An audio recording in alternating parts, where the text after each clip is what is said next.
இந்த தாக்குதல்ல இருந்து தப்பிச்சவங்க யாருமே கிடையாது.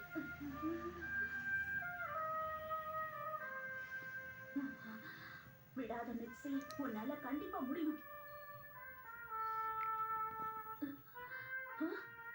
ஐடியா. நேத்து உங்க ஆபீஸ்ல உங்க கூட வேலை பார்க்குற ஒரு பொண்ணு, அவளே எனக்கு ஃபோன் பண்ணி ஒரு முக்கியமான விஷயம் பேசணும்னு சொன்னா. ஏமாந்தீங்களா? இதுதான் எனக்கு வேணும். அரிசி மூட்டையில தானே வச்சிருக்கேன். அது பணத்தை அங்கதான் வச்சிருக்கேன்னு உங்களுக்கு எப்படி? மூடி வைக்கிற உண்மை என்னைக்காவது வெளியே வந்துதான் ஆகணும்.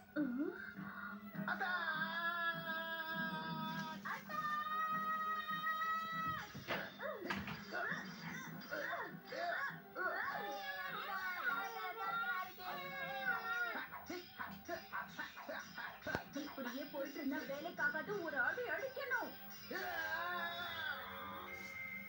மாட்டினாரு.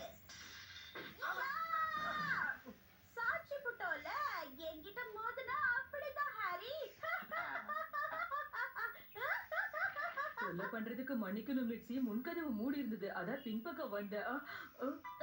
நான் தப்பான நேரத்துல வந்துட்டேன் போல இருக்கு. நான் இப்ப போயிட்டு அப்புறமா வரேன். இல்ல எந்த பிரச்சனையும் இல்ல, இதை நீங்க வச்சுட்டு போங்க, நான் பாத்துக்கிறேன். இதெல்லாம் எல்லா வீட்லயும் வழக்கமா நடக்கிறது தானே. நான் இதையெல்லாம் பெருசாவே எடுத்துக்க மாட்டேன். இத ஊரெல்லாம் பரப்பிட வேண்டியதுதான்.